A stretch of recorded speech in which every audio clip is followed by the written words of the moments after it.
Hare Krishna. Hare Krishna. Thank you for coming and inviting me also here. Thank you, Nadia. Because of picking up the Jananda Krishna, and this is your brother. Samar. Nice to meet all of you. And all of you, thank you coming today evening. And since Janmashtami is coming in a few days, couple of weeks, so I've been reading Srimad Bhagavatam. And there is one pastime of the 10th canto, which is, when I read it first time, I was very fascinated. And I was intrigued. And ever since then, Hare Krishna, Hare Krishna. Whenever I read this pastime, I get, are you sure everything is okay? Yes, Pimple. Turn it down like Yeah. Hare Krishna, Hare Krishna, Krishna Krishna, Hare Hare Ram, Ram Ram. You down. You know, sometimes when you turn the speaker that side, then there is no echo. Yeah, that's why I kept it down. But I think he wants you to get some sound, so that's why you're getting less sound. That's okay. Hare Krishna. Yeah, this is the way it is. So today, so I was talking about, is everything all right? Then we start. I think it's okay.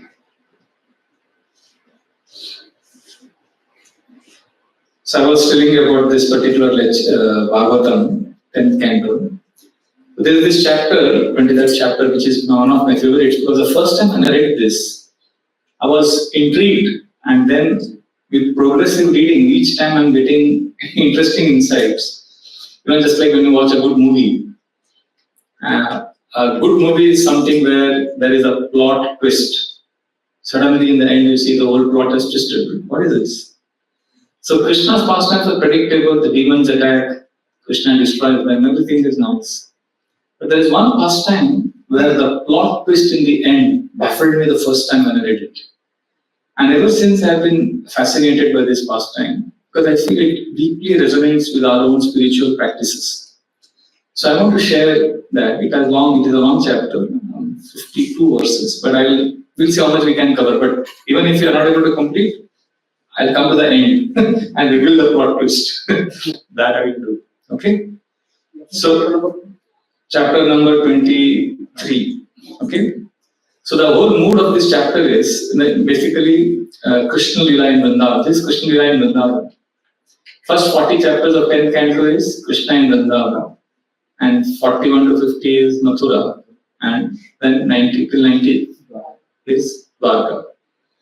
But in Dwarka, Krishna did not stay. When Dwarka means he was based in Dwarka, he would go to Hastinapur, he would go to other places, Kurukshetra. But main 40 chapters are like the cream of Vrindavan pastimes of Krishna. So the essence of this pastimes is, this pastime, particular pastime which we are going to read now, that external knowledge is not so important. The simple offering of the heart is what will please Krishna. So this is a pastime where Krishna tells his friends to go and beg food from Brahmanas who are nearby performing yajna. And all the boys are hungry. And Krishna had just killed some demons. So if somebody is standing in front of you with you and he kills someone very powerful demon, you would be impressed by his powers. But Krishna's relationship with his friends is so sweet that they don't think he is God just because he is killing demons. In fact, they were dismissive about Krishna killing demons. They were not impressed. Ordinary people would say, wow, you kill demons? You are God? But Krishna's friends say, oh, what's the big deal? If you are really powerful, then you should kill someone else. What is that? Shri Gopa Uchu, the Gopas are telling. So what is the big deal? You kill the demon. You kill another demon, then we will be impressed. Who is that demon? Rama Rama Mahabhavo Krishna Dushta Nivarana Esha Vai Badate Kshunnas Tashantim Kartumadati. Kill the demon of hunger. We are right now very hungry. and we want food. So they're ordering Krishna. See, and Krishna loves it. We can't order Krishna. But Krishna's best friends, Gopal, they love him so much that they're ordering Krishna. See, when we order Krishna, we are going far away from Krishna. They're not coming closer. They are being materialistic. But Krishna's best friends, they know that Krishna will be very happy to listen to their order because that is the relationship Krishna has with them. So they order him. In fact, in Vrindavan, when the boys are playing, there is a lot of sweet pastimes. Mushnanto nonya shikyadin Gyatam arata chikshipu tatra tascha punah dura dashantascha punah dadu. Shukdev Goswami says how the boys would play. So one boy, in the afternoon when they are sitting down for lunch, one boy's lunch packet, one of the boys would take and hide it. The boy would look for my lunch. Where is my lunch packet? And then he would say, you have it. So he would go to take Mushnantanonya Shikya, and he would withhold it from him and throw it away to someone else. The boy would go there to collect. Gyatam Aracha Chikshipu. He would understand, oh, he has the packet. So he would go there. And then what that boy would do? Tatratyascha Punah Dura. He would throw it to another boy. Dashantascha Punah Dadu. And this would go on. Finally, this boy would stop and he would start crying. When he would start crying, they would give the packet to him. And as soon as he would get the packet, he would start laughing. And as he would laugh, everybody would laugh. This is the way the sweet pastimes the boys would perform. So, and Krishna, even as a baby, he would charm the heart of the residents of Vrindavan. Like when his father would come back in the evening. So there is beautiful Krishna. Father would say, or morning he would go, he would say, Krishna, give me my slippers, my footwear. Viparti kvachita gyapta pita konmana padukam bahokshepam chakurte swanam cha pritimavan. So Krishna would pick up that footwear and put it on his head and come running and give it to Nanda Baba. Then Nanda Baba would say, okay Krishna, you have become strong, you can lift this. Okay, lift that pita, that one sitting asana was there, simple small asana. And Krishna would not be able to lift it. See, same Krishna lifted Govardhan hill after some years. He's not able to lift. And what he would do? Viparti kvachit adyapta pita konmana padukam. Padukam he lifted, but pita he could not lift it. So then what he's trying, he's not able to lift. And what he would do? Bahokshepam chakurute.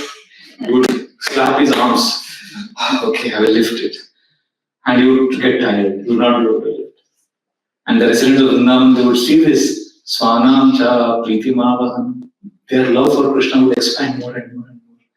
So this is how Krishna would charm the hearts of residents of Vrindavan. So Shukdev Goswami will describing this to Parikshit Maharaj. He says, please listen to Krishna's pastime very carefully because Yat padapam sur bahujanma krichrato dhritatma viryo gigira pralabhyaha Saeva yatra vishaya swayam stita kim varnate ishtamaho vrajapasam. He says, after, there are yogis who perform austerities for many lifetimes. Yat padapam sur bahujanma krichrato, and they control their senses. Dhritatma viryo gigira pralabhyaha. Despite all of this, alabhyaha, they don't get Krishna. And that person whom they are trying so much to get, Saeva yatra vishaya swayam stita. In Vrindavan is right in front of these Brajavasis. So, Parikshit Maharaj, Kim varnyate dishtam aro Brajavakasam. How can I describe the great fortune of the Brajavasis? They are so fortunate. And here what is happening? He is being ordered by his friends. So, Shukdev Goswami in another section explains. Sometimes you may get a doubt. Why Krishna is doing these kind of pastimes in Vrindavan? Why does Krishna do this? Like, ordered by his friends, pleasing his family, trying this is childish, childlike, sweet pastimes. Why? So Shukdev Goswami says, because, can you repeat this verse after me? This is revealing why Krishna performed these pastimes. Darshayam stadvidam loka Atmano Vritya Vasyatam Rajasyo Vahavai Harsham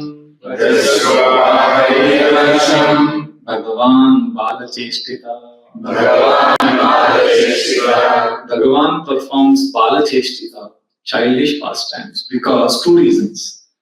Darshayam stadvidam loka, he wants to show the whole world, look at this. What? Atmano Vritya Vasyatam, I am controlled by my devotee. All of you can see, I am controlled by my devotee. This is the first reason why Krishna performs pastimes. Second reason, okay, even if you are not convinced, let's say, okay, I am not convinced, but it's not a big deal. So Krishna says, I don't care whether you are convinced of this. I am showing you that I am controlled by my devotees. But whether you like it or not, whether you believe or not, I don't care. I am doing it for the second reason. This is the main reason. What is that? Bhajasya Vahavai Harsham. To give happiness to Brahmanas. That is more important for me than to convince you. Bhagavan Balacheshtita. So when these boys are, I'm coming back to the pastime now. In between I'll digress because that is Krishna Lila for you. What is the use of having everything systematic? Sometimes we want systematic class, practical solutions, acronyms. But sometimes we should hear Krishna Katha not for strategy, for nourishment. We don't want everything for the head. We want something for the heart also. We should not be trying to always get solutions. What can I learn from this Krishna Lila? Then Krishna becomes a means for my end. When we want practical solutions from Krishna Katha, then that means even Krishna is a means for my happiness, and ultimately it is self-centered only. What practical lessons I can get. My life is important. We want to hear about Krishna not because I can get something. I want to hear about Krishna because it is about Krishna. Because it is about my Supreme Lord. Is that okay? That's why we are hearing. Not that, okay, Putana, Krishna killed Putana, 6 lessons from Putana pastimes. P for perseverance, U for understanding, P for practice. Okay. Everything has to be figured out. We want clarity, we want control. And that's not how we hear Krishna Katha. We just should glorify Krishna. So the boys are telling Krishna, we are hungry. So Krishna says, to go to these Brahmanas and beg food from them. They are performing yajna. And you can tell them. So Krishna gives them technical knowledge. You tell them, you are performing this particular sacrifice. And according to this sacrifice, you can give food even before the sacrifice is completed. So all the technical information you give them and tell them, we are hungry, we want food. And ask from the name of Balram. Because Balram is Kshatriya, he is higher than me. He is known as son of Vasudev. So the Brahmanas may give him the food. So the boys go.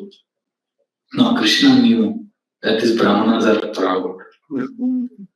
But still, by telling his friends, go and ask like this, he is hinting at what response may come.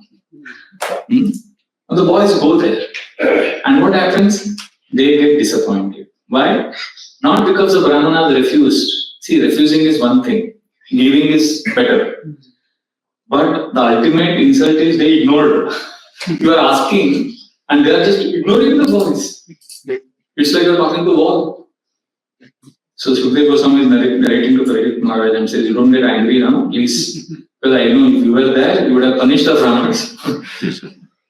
So then he explains, the boys returned disappointed. Iti te bhagavat yachnam shrinvatopi na shushushu shudrasha bhuri karmano balisha vrittamanina. So these Brahmanas, they are hearing an appeal on behalf of Krishna, but what is happening to them? Shrinvatopi na shushushu. They are hearing, but they are not hearing. This is very important. We hear Bhagavatam class, we come to ISKCON. We hear, but we don't hear. Shrinvatopi na shushushu. And what are they interested in? Kshudrasho, they are petty desires, materialistic desires. Bhuri karmano, they are attached to rituals. We are also attached to rituals. We have to finish 16 rounds somehow. That is ritual. These are beats. We are not interested in these beats. We are interested in these beats. 60 ho gaya. This is ritual bhakti. So they were interested in rituals. Shudra, Shoguri, Karmanu. And they were actually, the children went to them. Look at Shukra Goswami poetry. Bhagavatam has a lot of poetic descriptions. So he's saying, Balisha, Vridhamanina. They were childish, not the boys. And they were thinking they were very mature. Vridhamanina. This reminds me, my phone is also, I should put it in silent mode.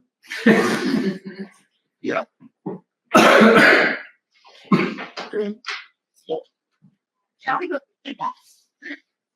Yes.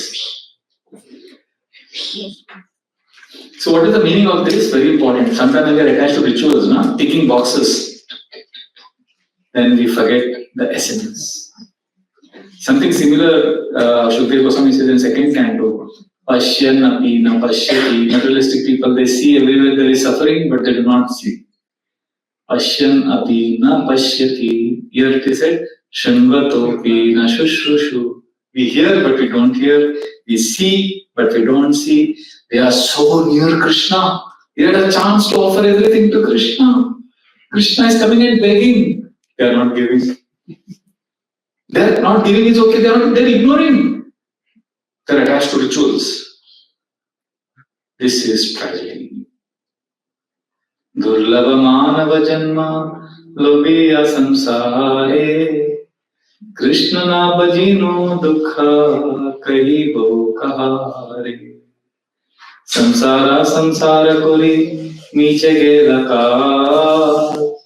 Labna kahilo kichu ghati lo janja. Bhaktivinoda Thakur is revealing our situation. He says, human life is so rare. Durlabha manava janma is very rare. But what we are doing? Krishna na bhajino dukha. We are not coming to Krishna. Dukha kahibo kahare. What a tragedy. Who can I tell this tragedy to? And instead of Krishna, what are we doing? Samsara kori miche gelaka. Samsara. We are only talking about this world. We are talking about job, career, money, IPL, Bollywood, Trump, Israel war. We are only talking about news of this world. Our whole life is gone in samsara kori niche gelaka. Time is going. And the end, what is the law? Labna kahilo kichu ghakilo janja. We got entangled more and more. Therefore, very, very sad. But when the boys come to Krishna, what is Krishna's response? Anybody knows? Krishna was angry. Krishna was disappointed. Krishna smiled and laughed. He said, no problem. That is the nature of begging. Sometimes you get, sometimes you don't get. No man, no problem. What we will do? He'll items up my matter. And then he says, go again. But this time, go to the wives of the Brahmanas who are inside, helping in the yajna, and ask them. Tell them that we are hungry. So the boys go there. And these Matajis, you know what they do? They don't, see, the husbands ignored. You know what these wives do? When they hear Krishna, Balaram, the boys are hungry. All the bhoga they had prepared, they collect it and they start running towards Krishna. Amazing, no? They were not learned pandits like their husbands. This is very beautiful verse. Repeat after me. Chaturvidam bahugunam. Annamadhaya bhajane. Abhishashrupriyam sarva. Samudram iva nimnaga. Just like rivers run to the ocean, these women ran with Chaturvidam Bahugunam. This prasadam they had was of 4 varieties, not 4 items. 4 variety means prasadam that is chewed, prasadam that is licked, prasadam that is sucked, and prasadam that is swallowed. And within this, each category there are unlimited items. And not only these are the 4 qualities, but each of this prasadam had bahu gunam, many varieties, many qualities like fragrance, taste, chaturvidam bahu gunam, annamadaya bhajani. They are big pots. In all those pots they carried. And how they ran, for whom they were running to? Abhishashru priyam sarva priya. Most dear person for them is Krishna. So they ran. And do you think it was easy for them to run and to go to Krishna? Krishna was waiting for them. Krishna is waiting for us. They ran to Krishna, picked up the pots and ran. Was it easy for them? No. Will it be easy for us? Yes. See, look at our good fortune. We don't have the challenges like that. Yeah. But these wives couldn't go to Krishna. They were stopped by their husbands, their brothers, their children, but they ran, disregarding. We are not stopped, but still we are not coming to Krishna. Yes. We are like the Brahmanas, huh? Our minds and senses. Yes, stopping us. Therefore, no, in one Vaishnava prayer is very beautiful prayer. He says, Jagata Karana Tumi Jagata Jivana Tum Chada Korunai He Radharaman.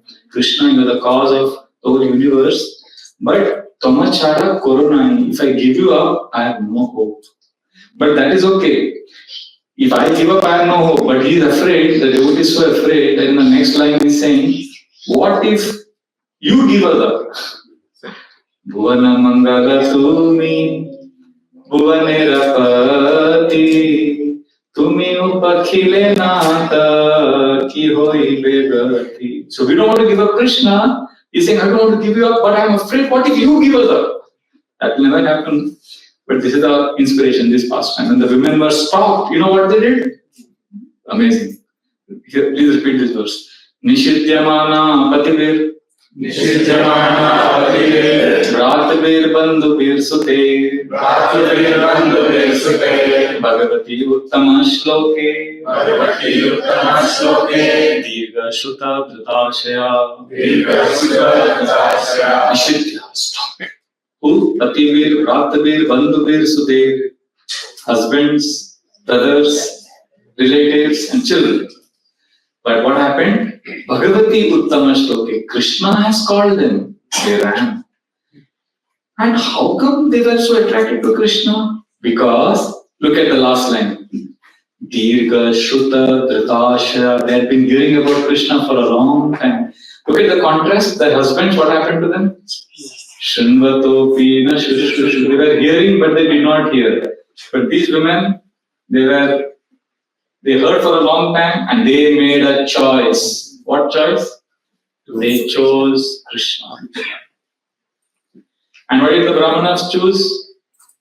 They chose rituals, karma kand, and they chose dry knowledge. And that is useless. And when these women came running to Krishna with all their pots of prasadam, and what did they see there? They saw Krishna, right? But how was Krishna standing? Anybody knows what form of Krishna? This is the first time they are seeing Krishna. And Shukdev Goswami wants us to know what they saw. Anybody knows what they saw? What was Krishna doing when they came running and saw? Was he milking cows? Was he playing flute? Was he standing with his friends? Was he playing? Was he sleeping? Was he eating? What was he doing? Playing flute. Was playing flute? He was waiting for them. He was waiting for them. Huh? You were just standing there, right? Yes, you're close. You're doing something else while standing. Shukdev Goswami describes Shamam Hiranya Parivim Vanamalya Barha Datu Pravala Nataveshamanu Vratamse Vinyasta Hasta Itarena Tunanamabjam Karno Palalaka Kapolam Khapjahasam. So he was Shamavarna, like a black monsoon cloud. And he had Hiranya Paridim, he had dazzling yellow garments. And he had Vanamala, garland of forest flowers on him. And he was standing, as Atharva said. But how was he standing? You would like to say how was he standing? From some art that I see, I think one hand was on the waist. We are very close. Shamam hiranya paridhi manamale varaha dhatu. Yesterday we were talking about dust, minerals on Krishna's face, yesterday class. So here also it is mentioned that there were minerals on Krishna's face that was making him more beautiful. Dhatu pravada natavesham. He was standing like an expert actor. He had a swag. Krishna. Anuvratam says. So how was he standing? Like this.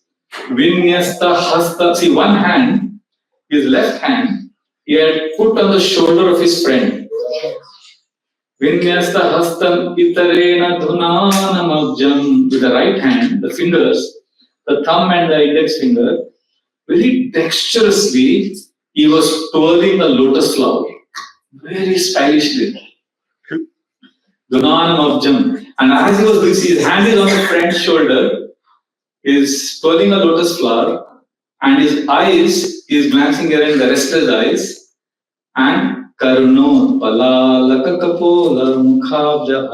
On his ears, there are lilies, flowers, tucked, and his curly hair, and Mukhabja Hasam. Hasam means an enchanting smile. So this is the form which they are seeing. Now Vishwanath Chakravarti Thakur, while explaining this verse, he says, Krishna is indirectly telling them, I am twirling your heart, not just this lotus. Because their heart is going to churn through a lot of emotions now. Already they have been stopped at home. They came running, breaking all barriers. So he's saying, I am just loving this, churning your heart, seeing this. See, Krishna consciousness, Krishna gives ecstasy, but please know there is a paradox. There is going to be churning. It's not going to be easy.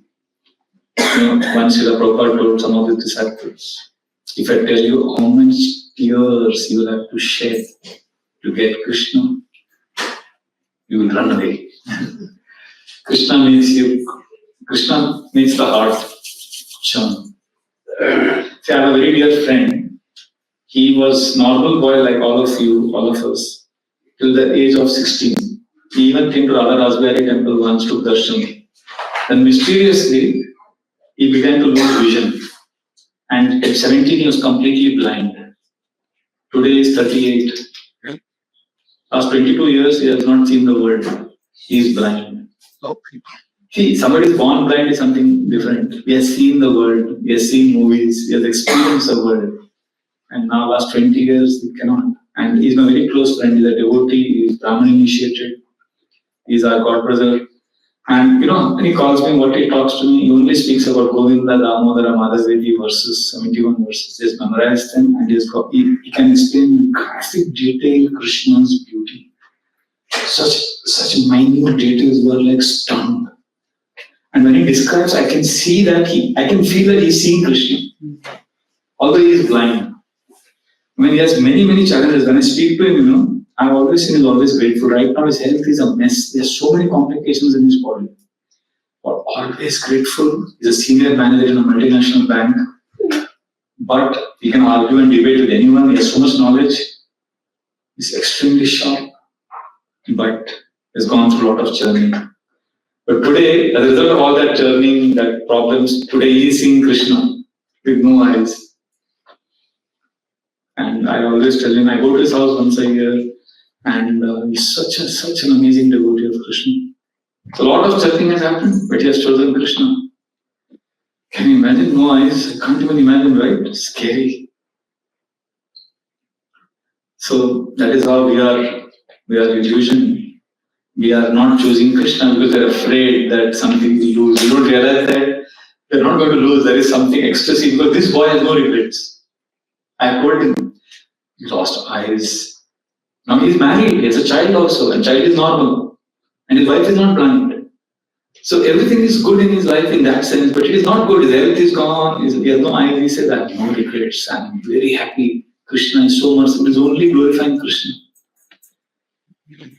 So this is a stark contrast. What is our life? Bhaktivinoda Thakur says, Kishera samsare chaya baji pray. Our whole day and night is passing in Chaya Bali Praya. Chayabaji means, during those days, Bhaktivinoda Thakur's time, there were no movies. In the 1840s. The entertainment was the whole village would come in the center of the village and they would put a big white cloth. And behind the cloth, they would have lanterns, few lights. And then they would make shadows. They would make signs and that would reflect on the screen and somebody would give a commentary. And that was their entertainment. So that is called Chayabaji, reflection of light. So he's saying our affection and attachment in this world is Chayabaji. It's all simply illusion. And we are having affection for illusion and we are forgetting that Krishna is there. And we are only attached to this body, but the body can anytime go blind, anytime go lame, anytime can get cancer, anything can happen. Edeha patana hoile kirave ama kevo sukha nahi vive putra parivar. What happiness will this body give? Patana hoile, nothing will be there of this body. And all the people you think will give you happiness, they will not be able to give you this happiness. And these women who ran to Krishna with this prasadam, they did not know all these shlokas. We know this, but we are not going to Krishna. They followed the principle. What is the principle? Why are we reading all this Bhagavatam shloka, chanting? Ultimately, we have to choose Krishna. They chose Krishna. And then, after Krishna takes prasadam, they refuse to go back.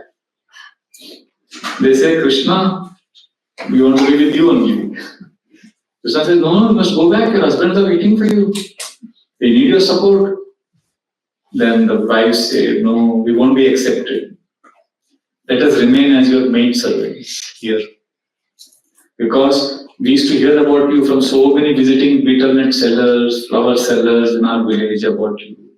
So now that we have seen you, we are completely satisfied and we want to be with you. My Guru Maharaj, His Holiness Ravana Maharaj, he says that in 1996 World Cup cricket match, India versus Pakistan, and there was that particular day Mahasatsang program, that was Prabhupada's centennial year, 100 years of Prabhupada's appearance. That Mahasatsang program, the whole satsang audience was filled with women only, and only one or two men. Maharaj said, where are the men? So then one Raja mentioned, Maharaj, today is very important India-Pakistan cricket match. The Maharaj said, these women are so simple, they are sitting, doing kirtan, attending the class. Maharaj was saying how they have natural propensity to worship Krishna. And then when the class ended, suddenly at that time, when the kirtan started, firecrackers started bursting. India had won the match. And then all the men came. As if to celebrate the So Maharaj was at that time quoting this pastime, saying that these women are simple, they came running to Krishna. So these women have come running for satsang to hear about Krishna. So Krishna tells them, you are Brahmanas, I am Vaishya. How can you be my servant? My servant should be gopis only. Because we are same caste. They say, okay, if you don't want us, we will remain here in the forest as deities. We will just live on your remnants and we will just, but we don't want to go back. We'll wait for you here. Krishna says, no, please go back. I assure you that your husbands will accept you. Vishwanath Chakravarti Thakur says, Krishna told the gopis also to go back, the Brahmana wives also to go back. The gopis did not go back, but the Brahmana wives went back. Then Vishwanath Chakravarti Thakur says, both are equally there to Krishna because both fulfill Krishna's desire. Krishna didn't want the gopis to go back, although he told them to go back. Krishna wanted the wives to go back as he told them to go back. So both, what they did, pleased Krishna. And then Krishna tells these women something very important which is applicable for all of us. Please repeat. Shravana, Darshana, Dhyana. Shravana, Darshana, Dhyana. Nahi Bhavor Kirtana. Nahi Bhavor Kirtana. Na tata Sannikarshena. Na tata Sannikarshena. Pratiyata Tato Grihan. Pratiyata Tato Grihan. He says, just listen about me. Hear about my pastime. Shravana, Darshana, Dhyana. Do deity worship. Meditate on me, hear about me, speak about me, and fix your mind on me. Na tata sannikarshena. This will give you more attachment to me than physically being with me. Pratiyata tato grihan. Now go home. Physical proximity will not give us love of Krishna. Absorption in Krishna will give us love of Krishna.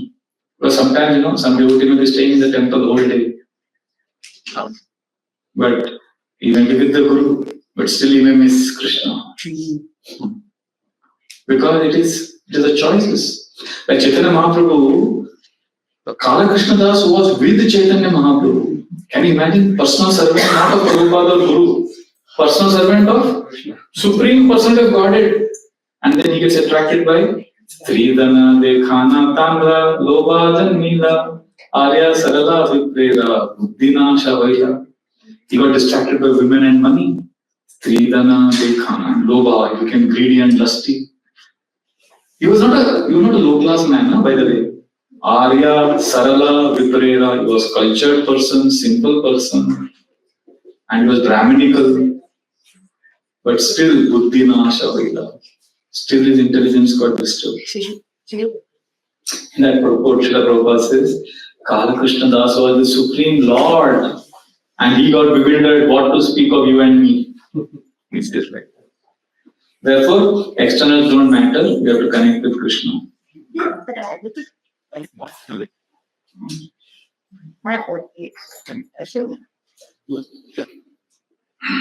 So when they went back, this Krishna told them, now is the main part. What do you think? The husband should accept them or reject them? Accept.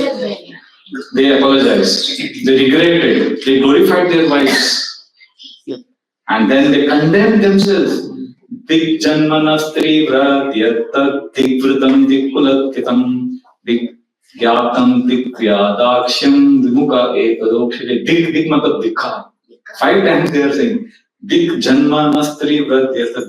To hell with our birth, to hell with our knowledge, to hell with our vows, with all the knowledge we have, with all our ancestry, everything is useless, all the rituals we are performing is useless because Vimukha et adokshri, we turned away from Krishna.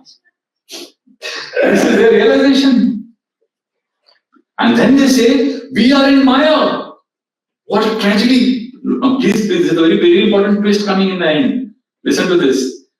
They are saying, Nunam Bhagavato Maya Yoginam Api Mohini Yadvayam Guravo Mayam Swarte Muya Mahendra. We are supposed to be the leaders of the society. But we also fell into Maya. How could we refuse to realize that there is Krishna? And look at these women. They did not go to any Gurukul. They did not study in any ashram. They were not learned scholars. But Aho Pashyat, repeat this verse, it's a beautiful verse. Aho Pashyata Narinam Api Krishna Jagadguru Duranta Bhavam Yo Vidyan Mrityu Pasham Grihavidam. These women, they have accepted Krishna, so they are our gurus now. They are more learned, more qualified than us. They accepted Krishna and they have become free from the shackles of birth and death.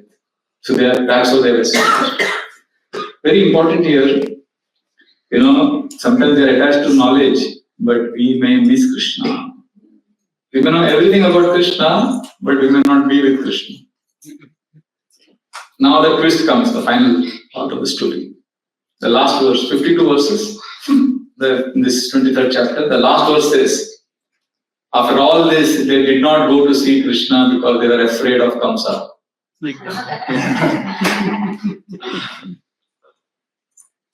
So Vishwanath Chakravarti Thakur says, they pretended to be asleep. A sleeping man can be woken up. But when you're pretending to be asleep, you can't be woken up. That means basically that there is an inner resistance to surrender to Krishna. It's not easy to give up. We become pandits, we ask questions in all the classes, we do many things, but still we miss Krishna.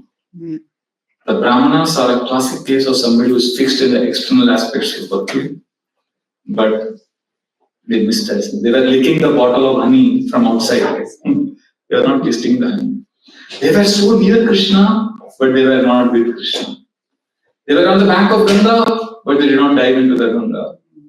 The wives, on the other hand, they were successful. They were not so learned, but they passed the test because they offered whatever they had, they offered to Krishna. See, many of us were attracted to mantra, tantra, yajna, kriya, but we miss the main. If you're sending somebody a nice gift packet, cover packet is very nice, but inside there is nothing. What is the use? Cover is nice. So similarly, our rituals and all are very nice, but the devotion is missing. So where is the essence? Are we offering our heart to Krishna? During last year Kartik month, I saw in our temple, this Damodar lamp we offer. Some devotees got so worked up about the ritual. They were insisting that when we offer the lamp, 4 times on the lotus feet, 3 times on the navel, on the waist, 2 times on the chest, and 4 times on the face. It should be like this. Not miss it. And there was so much of discussion and so much into that. 4, 3, 2, 7. Sorry, 4, 3, 2, 7. 4 on the lotus feet, 3 on this, 2 on the chest, and then 7 times on the face. The whole body, sir. Whole body. And then they're asking, they're clarifying, oh, I did only 4 times, so next time. So discussing all this. But where is the heart? So we have lost Krishna in the crowd of rituals. We have lost Krishna in the Mahakumbh ocean of crores of devotees. Sometimes we lose our precious belonging. So it's like Mahakumbh going on and Krishna is lost. Or we are failing to hear Krishna's voice in the noise of loudness of social media. There is so much social media. People are whole day on their phone and WhatsApp and video games and all that, and there is no Krishna. So, but are rituals important or not? What do you think? Are rituals important? Yes. To an extent. To an extent. Rituals are important. Yeah. But the essence of offering heart is more important. See, rituals are important. I'll give an example. You have deities here, Radha Shyam Sundar. Can you sit in front of, okay, you want to pray to Radha Shyam Sundar? One option is, you follow the ritual, you sit like this and offer prayers. The other is you sit like this. Can you offer heartfelt prayer like this? No. Or spread your legs and like this, sitting. And the second option is like this, you sit. So where it's more easy to pray. The rituals facilitate. The rituals have been designed in a way that you can offer your heart. But it's possible that you're only following ritual. That is also possible. So many of us, our situation, I think, Lochan, who that Vaishnav, this is a beautiful bhajan. Adhaneyatana kuri dhanateyaginu apana karama doshe apani dubinu. I have worked very hard to become poor. Adhaneyatana kuri. I have worked hard to lose my wealth. Dhanateyaginu. By rituals, being absorbed in rituals, I forgot that there is Krishna. Satsanga chhadi koinu asate vilas te karana lagi lae karma bandha fast. I missed the association of devotee, the essence of the association was to remember Krishna. And now what I am doing? I am simply drinking poison. Vishaya vishama visha satata kainu gaur kirtana rase magan na hoinu. You will lose all taste for kirtan and Krishna katha if you are only engaging in vishaya vishama visha, which means after rituals we lose taste, then we start engaging in materialistic activities. So the biggest irony is after realizing their mistake, what they call their wives as gurus, they get dhikkar hamare jan par. Still, there is the proverbial slip. What is that? There is a slip between the cup and the lip. You've taken the chai to drink, but the cup and the lip, it falls. हाथ को आया मोना हाथ को आया मोना लगा हाथ को आया मोना लगा मोना लगा हाथ को आया मोना लगा. Yes. They didn't go to Krishna. So simply knowing Krishna is Supreme Lord is not enough. We have to make the choice of coming to Krishna. Krishna consciousness is not simply knowing Krishna is God, but it is about choosing and trusting Krishna. The last time in our Chapati temple we had a yatra. Every year we used to go to Pune and we used to have 4 days of hearing chanting all day. From morning 4 o'clock till night 10:30, 11, 12 o'clock sometimes. Intense yatras. So the last time we ever had this yatra was 2009. And the last lecture of that yatra, His Holiness Radhana Swami Maharaj gave a marathon class, as if knowing that this yatra may never happen again. And that class, the last thing he said was very striking. He said, Bhakti is based on 2 tracks. Sadhana, yes, or daily sadhana which you do, and choices. He said sometimes they are very good sadhana. Like this Brahmanas are very good sadhana. Every day they are chanting, doing yajna, but they did not make the right choice. He said sadhana is there, but choices also have to make. Some people make very good choices. They say no to Maya, but they neglect their sadhana. And what happens? Their strength to make the right choice goes down eventually.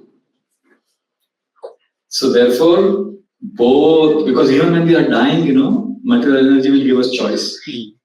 Guru Maharaj was saying that when you are dying on 1 year, Krishna will tell us, Prabhu, come back to spiritual world. And you are about to decide to go back to spiritual world. On the other year, Maya Devi will say, stay back. Next life you can enjoy better.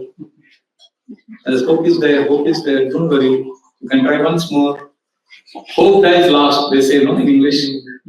Ashana, Manushana, Kashchid Ashcharya Shrinkala. It's a very, very surprising, powerful thing, hope. So, better to be like these simple women and offer our heart to Krishna rather than get distracted by external things. So, therefore, from this chapter I realized when I was studying that if I choose Krishna, like the wives, was it an easy choice? No. It was a painful choice. The moment of choice is painful, like the Brahmanas objected. But still, if we make the choice, Krishna will reward us. And then we'll get mercy. I want to choose Krishna, but my mind refuses to surrender. As Mataji was saying, mind is stopping us. Yes. But despite knowing everything about Krishna, I am not chanting because mind is stopping me. Like sometimes I hear my mind tell me, extra chanting kar lo. Not mind, I hear that voice in the heart. Extra chanting kar lo. Mind says, no, you have to do this, you have to do that, you have to go. So this extra chanting or reading bhajans is like the women running spontaneously to Krishna. Yeah. If I do that, I experience that choice is painful, but if I do that, then I will get Krishna. But my mind is afraid of Kamsa. Kamsa means, just afraid of, like, I'm basically afraid of my mind, which is like Kamsa, basically. I'm a slave, I'm not going to Krishna. So, I know Krishna, ladies and gentlemen, Prabhus and Mataji, but I don't experience Krishna's love. If you come to ISKCON for 6 months, you will know Krishna. So, but if you realize that you don't love Krishna, that is also a very powerful moment because it's not lack of knowledge, it's lack of taste. And this gap of knowing and experiencing, I know but I don't experience. Most sincere devotees find ourselves at some point of time in this gap that we know but we don't experience. And this recognition is very, very good because we are moving towards Krishna. And therefore, this shows that Bhagavatam is living in the moment for us. Bhagavatam is not in neat perfections. No, Bhagavatam is in messy, struggling honesty. Bhagavatam is meant for us. So we are not hiding behind these verses. We are saying, Krishna, I know you, but I am resisting you. Krishna, please help me. Let me surrender. This is surrender. I know I have a long way to go. So basically, we have to stop asking intellectual questions and technical questions and just make present moment choices and surrender to Krishna. Many times we ask how questions. Prabhuji, how to become sincere? Prabhuji, how to do this? How to, we ask these questions.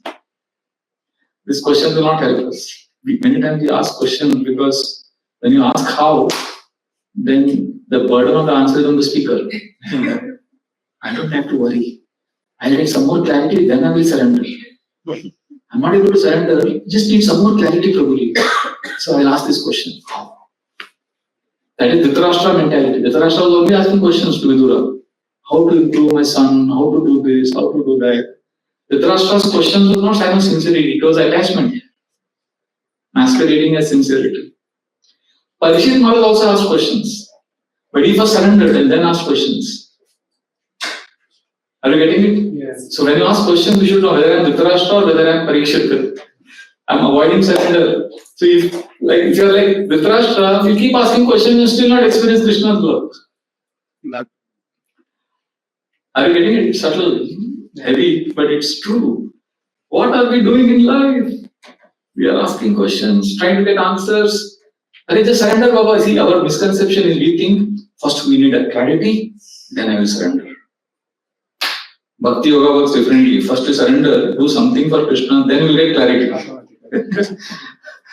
So I felt that I should stop asking a lot of questions. The way I go forward in spiritual life is if I act like the wives of these Brahmanas. I remember my Guru Maharaj spoke this pastime in Migidi near Pune. 1993, I was hearing in the radhanaswamymedia.com. I was hearing an old lecture. Only, Hindi translation is going on line by line. He spoke the entire pastime. And you know what he ends by saying? Very sweetly he says, so Krishna sent these boys to the wives of the Brahmanas and told them to give prasad. They gave all the prasad. So Krishna sent me also to all of you. So please give your life to Krishna. Please make your life as an offering to Krishna. Don't be like the proud Brahmanas. Be like these Matajis. Give your life to Krishna. The way he studied, I felt, wow. I felt he is a representative of Krishna. Every guru, bona fide guru, is a representative of Krishna. Whoever is your spiritual master, on behalf of Krishna, is telling you. Like the boys went to the Matajis, he is telling you, offer your life. So we need this essence, not the external razzle dazzle, chamak damak. So bhakti is not based on what do I know. Bhakti is based on how can I serve, how can I come closer to Krishna. So we are always calculating, analyzing, but we are afraid to break boundaries. So, and Krishna was twirling the lotus. He's saying, I am moved by your coming here. My heart is also getting twirled. Krishna's heart is also getting churned. See, the Brahmanas, they were stuck in the head. And what is sobering is, they remained so even after realizing their mistake. So, what does this prove? Very important point, Prabhus and Matajis. Realization does not automatically equal transformation. Very important. Realization does not mean your life has changed. The final step is choosing Krishna. This is where we hesitate. You may get realization, but transformation will happen only when we choose. So, do we want to become Pandit or Premika? You want to love Krishna or you want to become a Pandit? You want to be a knower of Krishna or you want to be a lover of Krishna? See, again, I'm not condemning knowledge. I myself memorize all the verses all the time. How can I speak against knowledge? It is spiritual knowledge. Bhagavad, we should memorize verses if you can. Everything is great, but I'm just exposing the limitations of knowledge when it is disconnected from devotion. See, this reflection, this introspection, this echoing Srila Prabhupada, the emphasis that Srila Prabhupada often said, real intelligence means to choose Krishna. If you're not choosing Krishna, that means you're not actually studying the scriptures. We just don't want to know about Prabhupada's. What is Prabhupada's favorite bhajan? There are so many Vaishnava bhajans. Yes, that bhajan is all about choosing Krishna. Hari Hari Pipale Janama Gwain Manusha Janama Paya Radha Krishna Navasiya Janiya Shuniya Visha Khainu. He's saying that knowingly I'm drinking poison and I've rejected Krishna. This is a painful choice, Prabhus. What the Matajis did was painful, but the moment of choice will be painful. It is not comfortable to make that choice, but this pain is what, this is, hold your breath. This is the labor pain of spiritual rebirth. The Brahmanas' wives, they went through that labor pain. The gopis went through that. So basically, we also have to go through that. It's an inner resistance. It's subtle, but it's crucial. It's not visible always, but this inner resistance governs everything in our life. And Kamsa symbolizes that fear. The inner tyrant is Kamsa, and even the learned Brahmanas could not free themselves from Kamsa's fear. So what we have to do now, we have to start praying, Krishna, let me feel your love rather than speak about it all the time. We should be tired of all the intellectual rehearsals we are doing. We should be pleading for intimacy. Krishna, I want you to. So, it's like we are speaking and analyzing all that we are doing, and we go in front of Krishna, but we are not able to speak all that we have spoken and heard in classes in front of Krishna. So what we can do, we can't make big choices, but at least we can make small choices. Okay, I'll chant my rounds, 16 rounds, or I'll follow correlative principles, or I'll do Ekadashi. Some choices we'll make for Krishna. But in this world, when somebody gives birth comes with pain, right? The mother bears the contractions, the pressures, the upheaval of the whole body, but new life emerges. Isn't it? So spiritual rebirth is not painless because it tears apart the false identities, the attachments, the comfort zones that have lived for centuries. So it's a metaphor, like the womb, basically, the womb starts to contract, the pressure builds, pain arises, the heart feels uneasy when we are chanting japa. Japa feels mechanical, hearing Krishna's pastimes. We're getting bored, we want to eat prasad, we want to go. The split between the head and the heart, these are all labor pains. Because something deeper is trying to emerge. The soul is being pushed out of illusion. Come on, get out, get out. The Brahmanas' wives felt it. Arjuna felt it when his Gandiva was slipping from his hand. We feel that when we are honestly uncomfortable sometimes. So the birth canal is narrow. The soul, we cannot carry everything. See, when rebirth means we have to drop ego. We have to let go what others will think. We have to, fear of surrender, we have to give up. We know what we have to do, but it hurts. Just do it. Should I chant more today? Yes. Do it. Should I cry before Krishna? Should I open my heart to Krishna? Yes. Let the baby's head come out. Take a spiritual decision. Choose Krishna. Give up everything that says, I'm the enjoyer, I'm the controller, I'm safe in my old self. Rip it apart, let it go. See, the wives of the Brahmanas, they knew that they were violating every social expectation. But you also have that, will I be rejected, will I dishonor my family, will Krishna accept me, what if I am wrong? So, choosing Krishna is not a very romantic moment. It's a radical moment. It's agony wrapped in surrender. So, I'll end here. But I want to say that once the birth happens, then what happens? The pain is forgotten. That's why there are women who give birth to 5 children. पहला birth में आपको तकलीफ हुआ, फिर भी आप 4 बच्चे पैदा किए, बोल जाता और एक बच्चा चाहिए. Pain is forgotten. Gopis never regretted leaving. The wives of Brahmana were happy. They did not want to go back also, in fact. See, once we taste Krishna's love, then there's new birth. Right? So, it's a creative pain, it's not destructive pain, because we are coming closer to Krishna. So, Hare Krishna, I'm stopping here. There's so much I could speak on this pastime, but please know, we are like a soul inside the womb. Womb is warm, safe, familiar, but also dark and limited. So, material life is like a womb. There are same patterns of fear, external rituals, intellectual knowledge without surrender, identity rooted in ego battle, feeling upset with other devotees.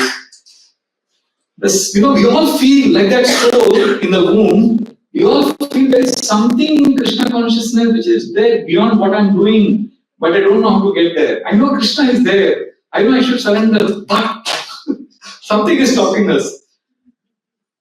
See, on the other side, who is waiting? Krishna, our mother is waiting. Not as some distant judge. No, Krishna is our divine mother who will catch the soul as soon as you are born. Krishna's eyes will be filled with love. He will say, welcome back, my child. You have chosen me. Welcome back. So we have to choose Krishna and come out of this womb of material life and make our lives auspicious. Hare Krishna, Krishna Krishna, Hare Hare, Hare Ram, Ram Ram, Hare. Any comments or questions regarding today's class? Yes, Prabhu. Prabhu, so can you experience Krishna only by the painful events going in your life? No, I didn't say that.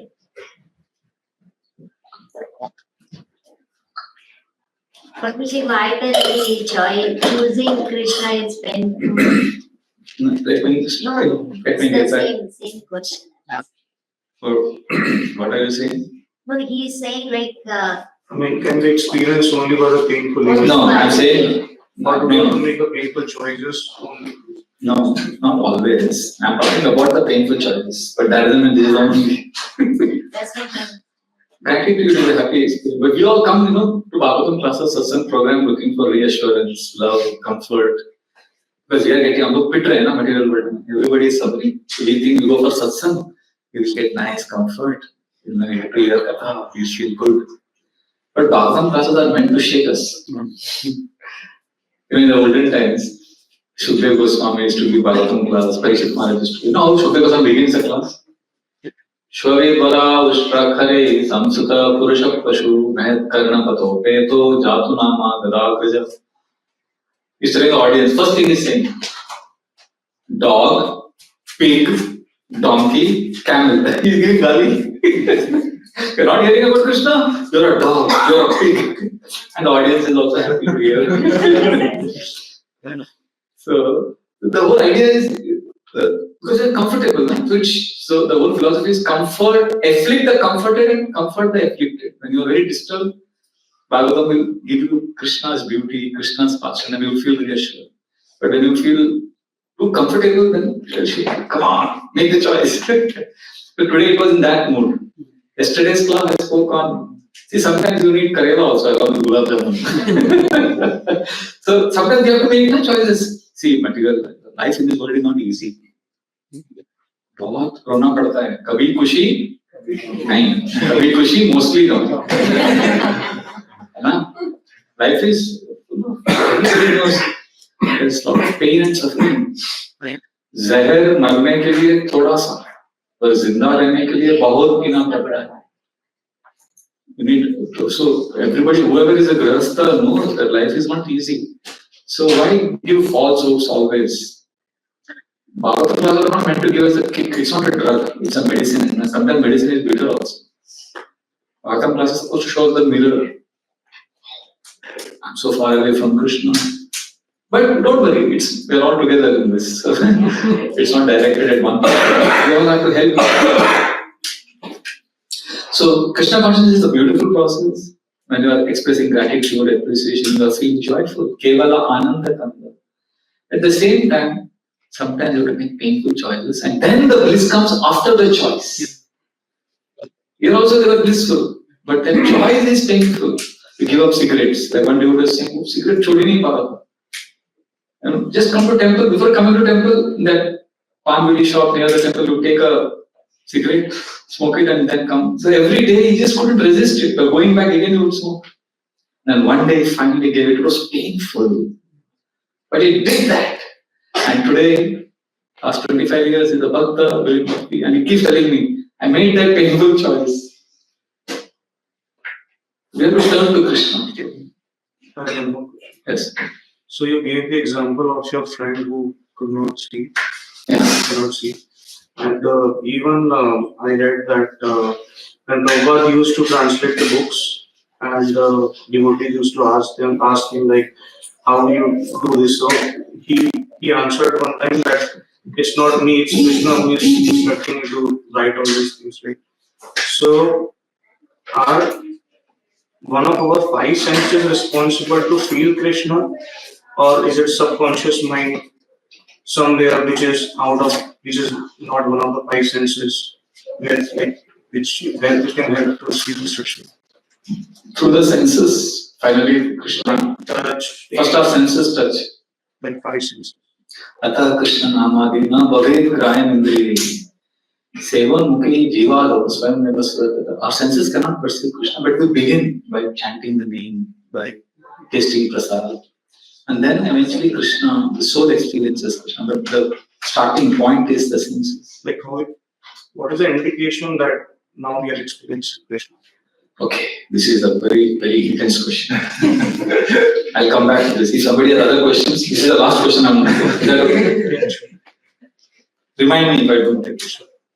Because this is my favorite topic. I today only I was talking to him. Today I spent 3 hours on writing an essay on this topic. Yes. And I'll read also what is that. Yes. So Gopi Bhav is the paramount for Bhakti, right? So there's nothing beyond the Gopi Bhav. And we heard in your lecture also that how much Gopi and you like Brahmana, But then why Krishna didn't give justice to them and the Gopis? So at the last also, Gopis were waiting. But here they think Krishna had turned up. Rather he sent Vidura to tell the message. So, but why didn't Krishna came? Because Krishna wanted to reveal that the highest love is expressed in separation, Vipralambha. Sambhog meeting is not as much joyful as Vipralambha. That's a very high level of love. See, it is like this. Let us say, I make an announcement. Ladies and gentlemen, there is a diamond in this room, Kohinoor diamond. Whoever finds it, it belongs to you. It's yours. The time starts now. So we all search frantically for it because it's yours. Okay, this is one scenario. Tell me how intense would be your search in this scenario compared to the second scenario, where you had the Kohinoor diamond with you and then you lost it in this hall. After having it, you lost it and you are intensely searching. Which search would be more intense? Second one. Why? Because you had Krishna, you experienced Krishna and then Krishna gone. Krishna gone and I want Krishna. Where is Krishna? So this is a very intense emotional experience, which is spiritual. So they're crying apparently, but in that crying, Vrindavanam Gopaganascha Gopyo Viloka Govinda Viyoga Khinnam Radha Jagoshashru Vilochanabhyam Govinda Damodara Madhaveti. All the Gopak and Gopis in Vrindavan are constantly crying. When will Krishna return? Vrindavanam Gopaganascha Gopyo Vilokya Govinda Viyoga. In the separation from Krishna, they're crying, but that crying is greater happiness than all the happiness of this world put together. And of all those Gopal and Gopis, Radha Jagushashu Vilochanabhyam, nobody can compare with Radha's love, which is constantly chanting Govinda Damodara Madhaveti. Govinda Damodara Madhaveti. Govinda Damodara Madhaveti. Govinda Damodara Madhaveti. Govinda Damodara. In Vrindavan, everybody is chanting Govinda Damodara, where are you? So this mood of separation is the highest mood in love of Krishna. See, we are not saying, we are not cheap. We say, I have Krishna. You don't feel so much love as, you want to be with this humility also, to wanting to get Krishna. Wanting to get Krishna. So in that mode, Chaitanya Mahaprabhu is teaching us how to hanker for Krishna's love, how to look for Krishna's love. Now, Srila Prabhupada and his disciples, Shyam Sundar and Malati, they had a daughter, Saraswati. So Prabhupada had given her a doll of Krishna to slay. One day, Srila Prabhupada hid that doll and kept it behind him. And this girl was running around, asking everyone, have you seen my Krishna? She was asking everyone, where is Krishna? Where is? She was crying because she lost Krishna. And Prabhupada was just enjoying watching her. And nobody told that girl that it's behind Prabhupada. And Prabhupada also told them not to tell. She's constantly asking everyone, where is Krishna? Where is Krishna? Have you seen Krishna? Have you seen Krishna? She's teaching us how to hanker for Krishna. And then Malati said, Saraswati, in this room, who has Krishna? Who has Krishna? Then her eyes lit up. She's a 4-year-old girl. Who has Krishna? Prabhupada. Prabhupada, she came running, give me Krishna. Then Prabhupada removed the Krishna doll and gave. But then when the child ran away, went to play, Prabhupada said, this is the mood we should have. Wanting to play with Krishna. Is that okay? But at least if you would come, I should ask it. He can. You read the Anandana, Guruji Goswami explains, the whole pastime, I will take a long time. The essence is Krishna, after killing Dantavakra, he came to Vrindavan. He actually got married to the gopis. It's a long story. And Krishna took all of them back to the spiritual world. I don't remember the details, but I read that whole pastime. And Krishna satisfied everyone. Yes. So this is a very poignant section when Akrura takes Krishna. The 10th canto describes Evam Bruvanam Viraha Tura Krisham Vraja Striya Krishna Vishikta Manasa Visrijya Lajjam Rurusma Susmaran Govinda Damodara Madhave. Gopis until that time they had hidden their love. But now the viraha became so intense. Evam Bruvanam Viraha Tura Krishna Vrajastriya Krishna Vishiktam. Their attention was totally focused on Krishna. Visrijya Lajjam, Sara Lajja chhod diya. From the etiquette, because the elders did not know that they were so attached to Krishna, but now they let them know. They came in front of Akrura's chariot, they stopped the chariot, they started crying. Rurusma Susmaran, they started crying and wailing. Govinda Damodara Madhave. So this is our goal. We want to cry for Krishna like the gopis of Vrindavan. So that is the mood. Okay. Anything else? Yes, bro. Thank you so much, Abhijit. So I was just reflecting from yesterday's class and today, like you mentioned two principles yesterday and how it applies to every state in this pastime and other pastimes also. Now I was reflecting on other pastime and I was thinking that how these two things are so important. Yes. Making our choices and then receiving Krishna. Yes, choosing thoughts and receiving Krishna. Both are. Yeah, very important. So from today's pastime, I have two questions. One is like Brahmana initially refused to give any food and all, and then so what changed their heart? Because when their wives came back, they repented. So what made that change? Pastime is no question. Pastime is pastime. No, I was just thinking if there is anything. I don't know. I have not found it. You'll have to ask. You can ask Amrendra. I'll ask him. I have no idea. But Acharya, I'm sure, must have given some. Yeah. Like, when Putana comes to kill Krishna, Krishna closes his eyes. Or Radha Govind Maharaj gives 25 reasons why Putana closed her eyes. Krishna closed his eyes and Putana came. I just, wow. Yeah. The devotees are expert in zooming into one aspect of the pastime. I don't know the reason. I've not read so much Acharya's books. So my second question was the difference between gopis and Yajnapatnis. So are Yajnapatnis, we can understand that they were more in a Vatsalya bhav when it was to Krishna? I have no idea. Yeah.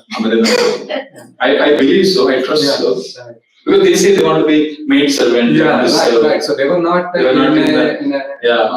They were in the Madhurya Rasa gopis. So Yeah. Krishna was happy that they did not kill. But here, It was Vatsalya. they obliged Krishna, still both were happy. Yes. Brahmanas also happy, Krishna also. Yes. Yeah. Thank you. That's a thoughtful, deep question. Thank you. Hare Krishna. Okay. They're all yours now. So can you once again say the question? So, what are the indications which can tell us that now we are experiencing Krishna? Is it our five senses? Is it our subconscious mind? Or like at what point like we can get an indication that now we started experiencing Krishna?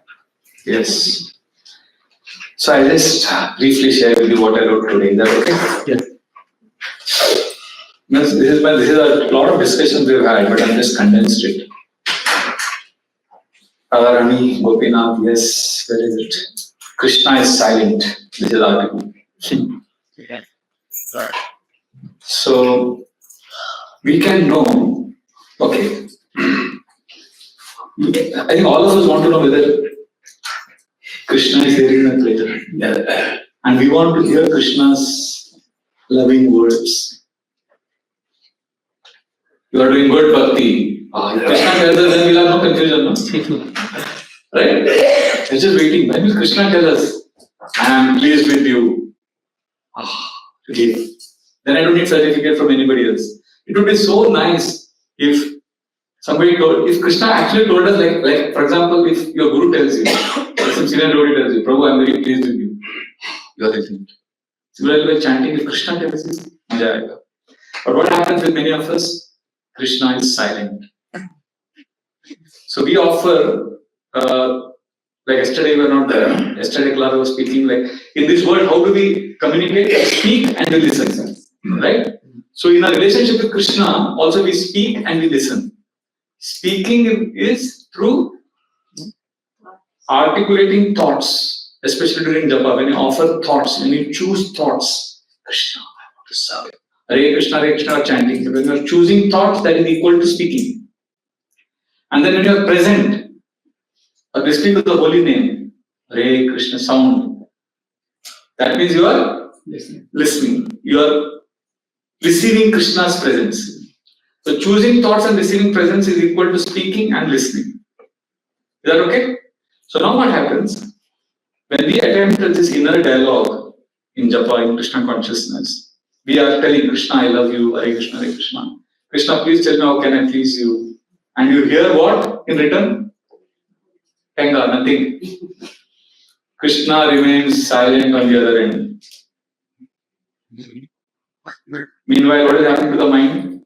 Okay, I'll take 5 minutes to explain this. Is that okay? Then this is the last question, and then we'll end up the talk. But I want to share this because this is a very important journey that we need to learn to hear a voice of Krishna which is beyond the sound of this world. And I'm going to share with you from what I've heard from senior devotees how we can hear this voice. Trust me, this is a very important thing. I've heard it, learned it through Dhanyavas Prabhu, through many of my senior Shiksha Gurus, Devamrut Maharaj, my own Guru Maharaj. So I'm sharing those points. Because the mind's noise prevents us from taking shelter. So that is why I'm sharing this with you. And because I don't know how Krishna read this, I didn't know you will ask this question today. And today only I wrote this. Amazing. Yesterday, this house we went, I spoke on Kapila's prayers, and after that class, that Mataji came, the host of the program. She had tears. She said, Prabhuji, this is exactly the verse I read today, and I closed the book, and you came and spoke on the same verse. Krishna angels all the day. So Krishna remains silent when we are chanting. So mind, and what is happening to the mind? Mind keeps wandering. And what are we doing in chanting? What do we hear in classes? Bring the mind back. Listen, we say that. Again, it drifts to another distraction. WhatsApp.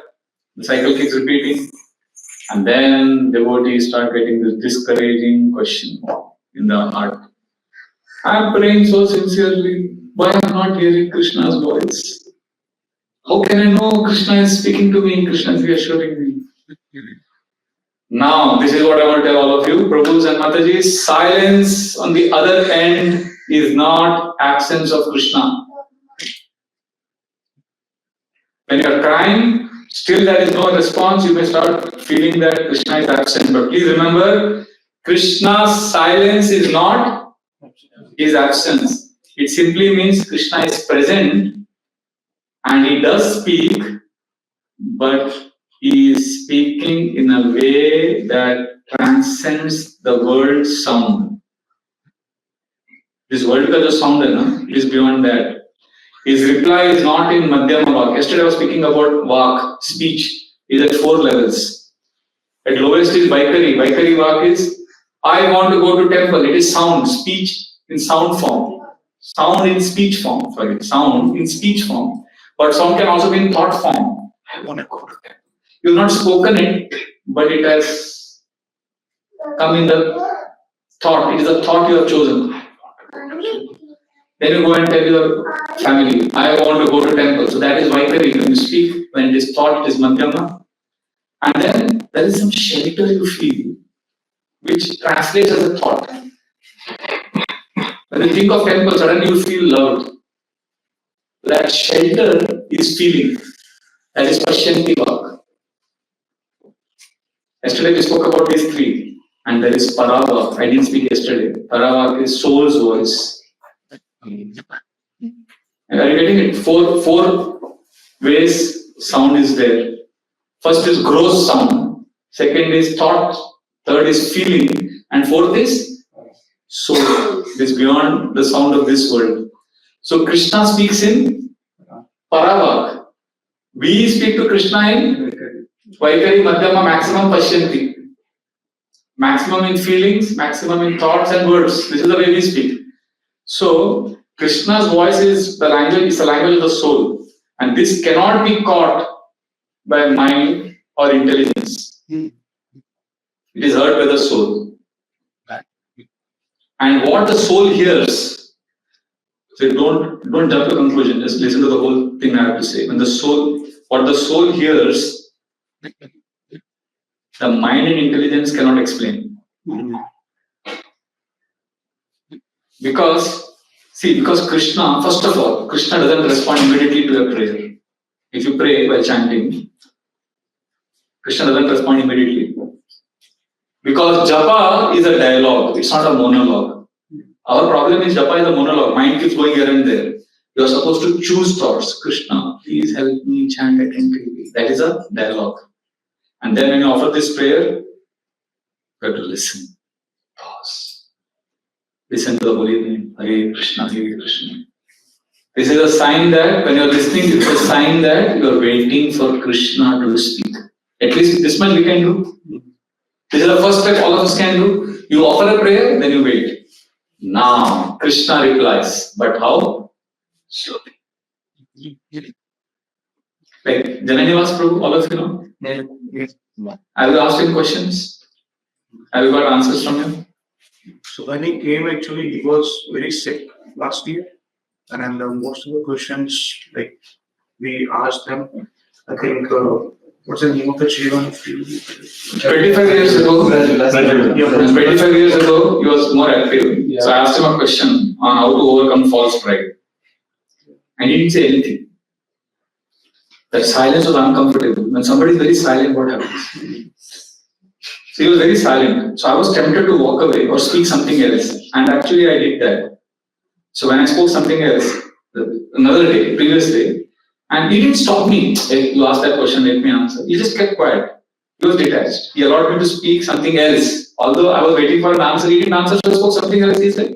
He kept nodding his head. But on this particular day, when I asked him how to overcome false pride, he didn't reply, but I also kept quiet.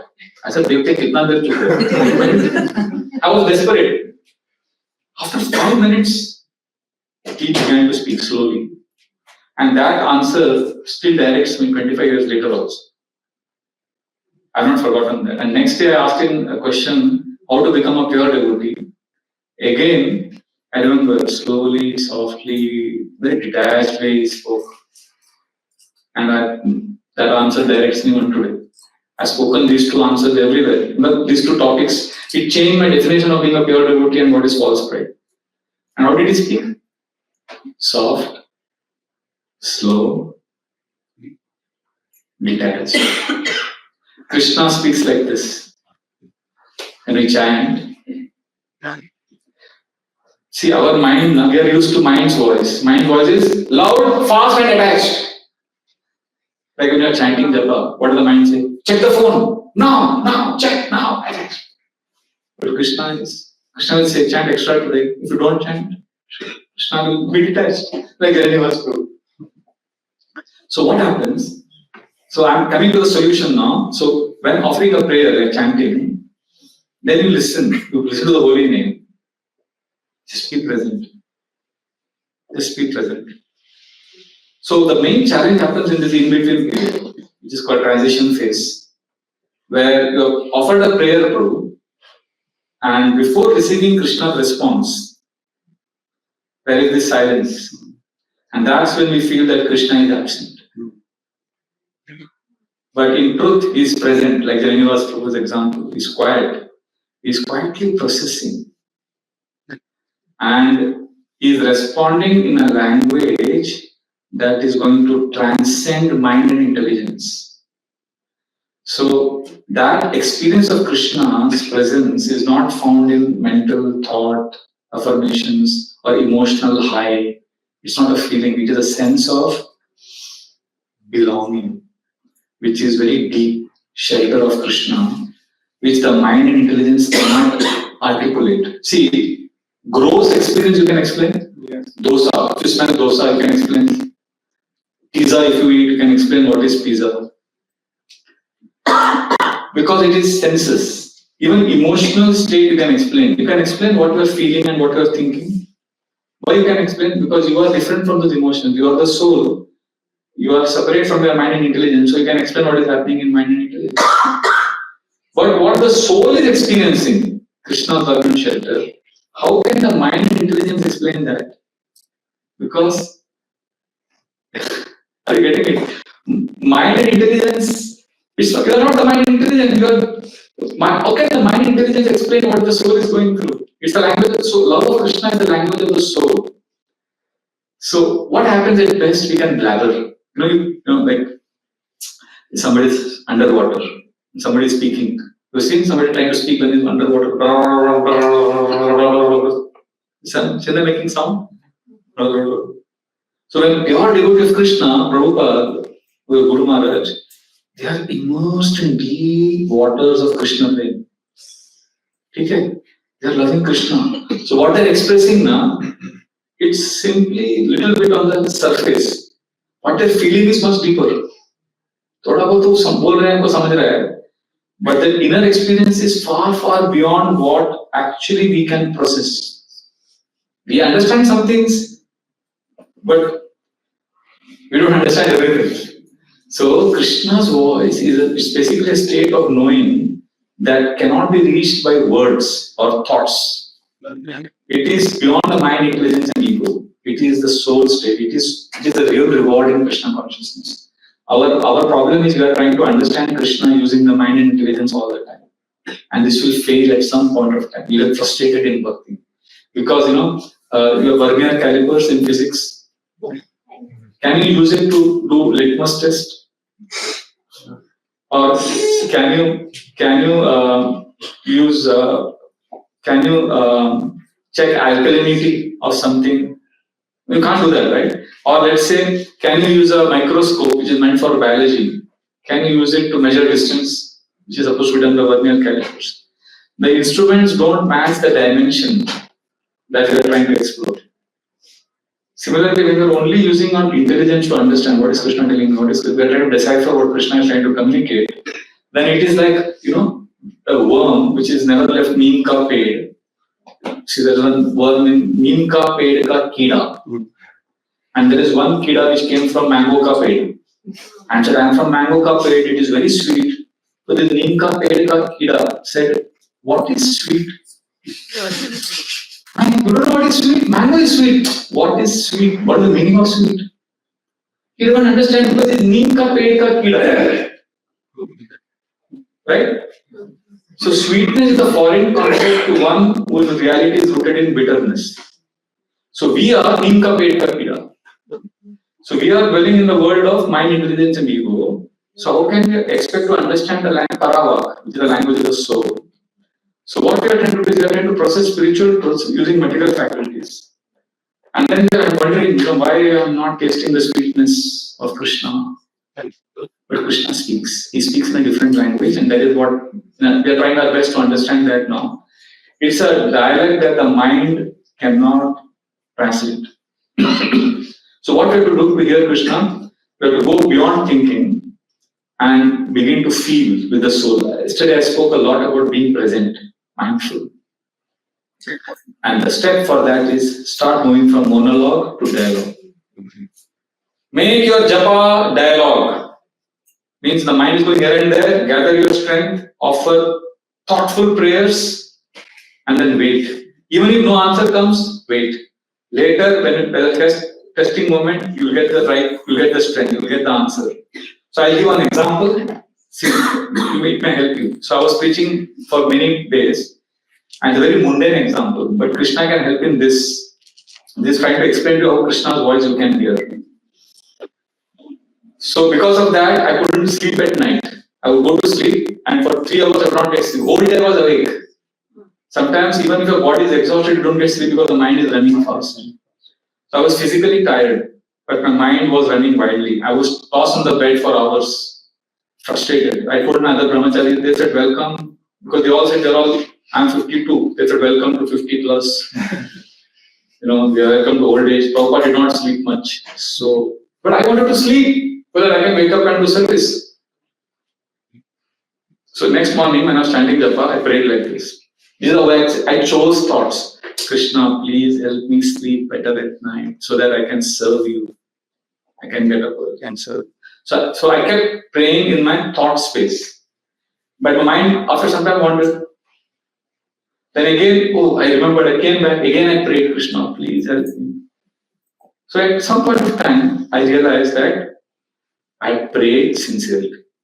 Do you understand? Sometimes you feel, like Prabhupada gives the example from 11th canto, Bhakti Tushti Pushti Chidapayo Ghasam. That when you eat food, at some point of time you understand, I'm nourished, I'm satisfied. You don't have to, nobody else, other person doesn't have to tell you, Aapne pura kha liya. Only one person Prabhupada said, that's Stanley. Prabhupada used to cook chapatis, rice, dal and feed everyone. And everybody used to eat lunchtime during 1966 New Year. Only one boy, Stanley, he used to eat 17 chapatis. And then Prabhupada would say, I will not give you more. But the rest everyone, Prabhupada was doing. So the point is, when you eat food, don't worry. So similarly, when you pray, mind is wandering, you come back, you keep praying. At some point of time, you know that you pray. So that day, after I think 5 or 6 rounds, I was going, I was coming back, choosing thoughts, praying. Finally, I knew I had prayed. Then I focused on listening to the holy names. And that is where Krishna's voice is hidden. Clear? Then what happened? Did I get an answer? No answer. Then what happened? Next day again, no answer. I persisted. Then one day, after I finished my class in the evening, I was coming to temple. Suddenly, I got a thought. Suddenly, I heard, it's a wave. Not somebody spoke to me. It's a wave that came in my consciousness. Take a shower before you retire at night.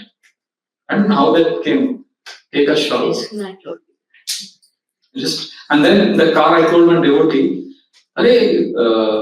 रात को गर्म पानी रहेगा. See, sometimes hot water is not there in the night. So he said, yeah. And out of the blue, he said, Sanatana Goswami says in Adivakti Vilas that if you should do pranayam is very good. And suddenly what happened? These two ideas struck me deeply. Krishna's voice in my heart to take a shower, and my friend's suggestion to do pranayam. And I practice these two things, and from that day onwards, I get sleep every night peacefully. It's like my insomnia problem got solved immediately. Now, chanting is not for solving insomnia problem. Chanting is for getting love of Krishna. I'm not advising here that you have any problem, do all this. No, that is not the point. I'm saying even mundane issues, when we pray sincerely, because the goal was to serve Krishna, to get Krishna's grace. I got Krishna's grace. So how can we doubt that if I ask deeper prayers like, Krishna, how can I feel your love? Krishna, what can I do to please you? This is how we get answers. Not at that moment, not in speech, thought, it's a wave. And from friends, through some Bhagavatam class, you're hearing Bhagavatam class, suddenly some words, it just comes. So for that, you need to slow down your life, you need to listen during chanting. Like that one devotee, is struggling with anger, all the time angry, shouting. And he constantly fails during provocative moments. So he started praying during japa. I told him this technique. And, there's a time, now he's in a stage where he says, he's got the inner strength. Krishna, he's not hear any word. But now when he's angry, because he's intensely prayed during japa, he's not heard any voice of Krishna, but during provocative moments, he's not expressing anger. He's explaining his anger. That's a big achievement. So, he has got the strength to not become a victim of anger. That is Krishna's voice. So my request is when you think God is absent, He is doing His deepest work. Like Granula's Prabhu is quiet, so He is waiting. You just need to ensure that you don't escape. Don't judge, just be there.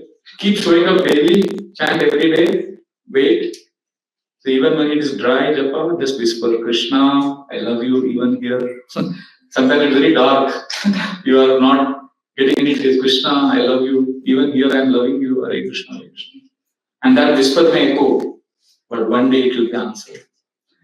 And it will be answered with a silence only, but that silence is not absence of Krishna, but it's a presence beyond the sound of this world. See, unfortunately, what is happening now? Many of us, we want answers all the time. We want ecstasy. Kirtan. You know these Kirtan melas? Hota hai bahut America mein. Kirtan melas are very popular in India also. We feel good, deity worship, oh, festivals. See, this is all many times at the level of the mind and ego, feeling good. This is the consolation prize in bhakti. This is not the real prize, by the way. The feeling good that you go through in Hare Krishna moment, peace, totally maja aa gaya, temple, oh, class was good, oh, there's nice prasad. That is a consolation prize. The real prize is a sense of belongingness with Krishna, feeling of shelter. And when you feel that sense of belongingness, then your individual happiness doesn't matter. That is called existential bhakti. What we are doing right now is called emotional bhakti. We are doing bhakti to feel good.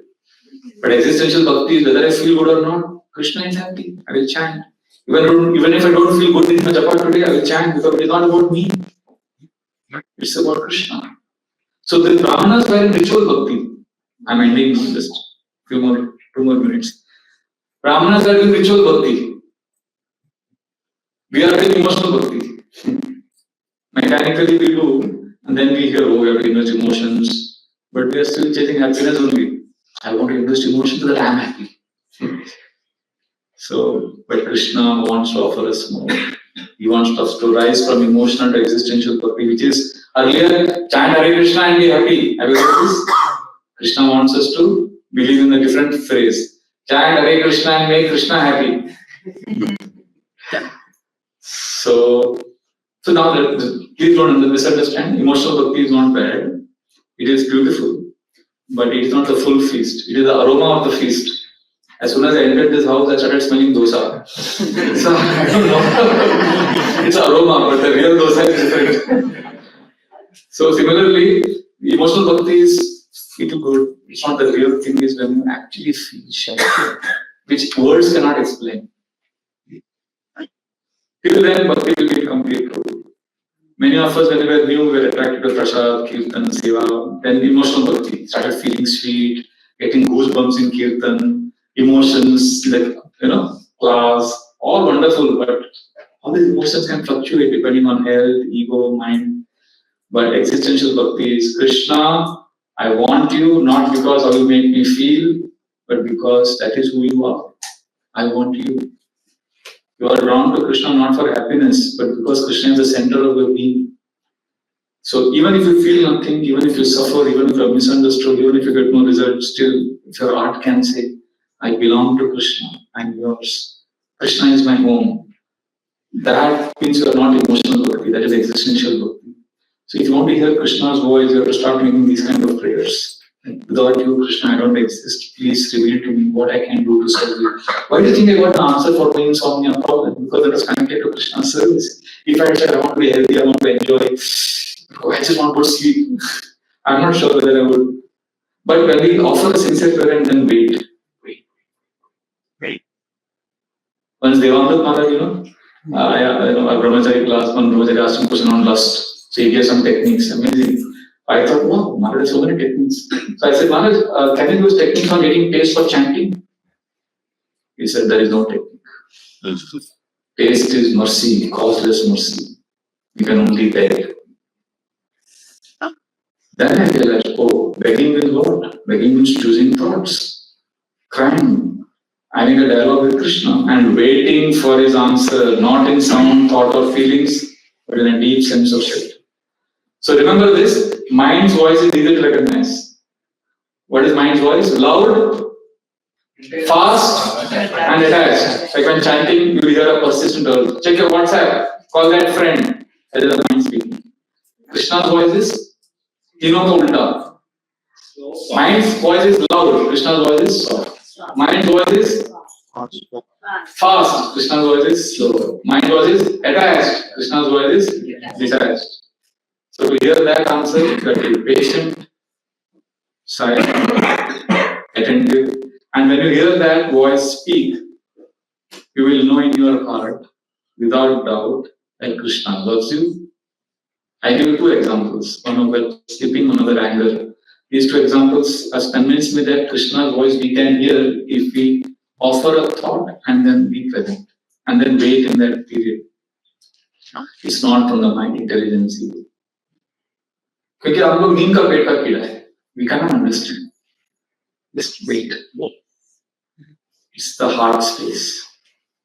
And you know when you have come home. See, अभी बाहर इतना घूमने के बाद stress हो गया, ये सब हो गया. Then when you come home, you feel, say, inner world there is home. Krishna, I am with Krishna. So that has to happen. Hare Krishna, I went on and on and on. I'm sorry, it's 9 o'clock. Sorry. Is that okay? Yes, sir. Thank you. I got a chance to share what I wrote today. I don't know किसका भला हुआ नहीं पूरा मेरा revision हो गया. I hope I answered your question to some extent. Thank you. We need to trust ourselves. Unfortunately, ISKCON में क्या हो गया ना? As a preachers, many of us, our specialty is to make the audience feel inadequate. You're not good. You can't. No, you have to trust yourself. You can hear Krishna's voice. But we have to follow scriptures. We have to do the process. We have to chant. We have to listen to the Holy Name. We have to control our senses. Okay, we'll stop here. Sri Krishna Chandra Bhagavan ki jai, Guru Nandana Shyam Sundar ki jai, Guru Mor Mukut Mamsi Wale ki jai, Master Mahamotsav ki jai, Prabhupada ki jai, Radha Shyam Sundar ki jai, Guru Premanande.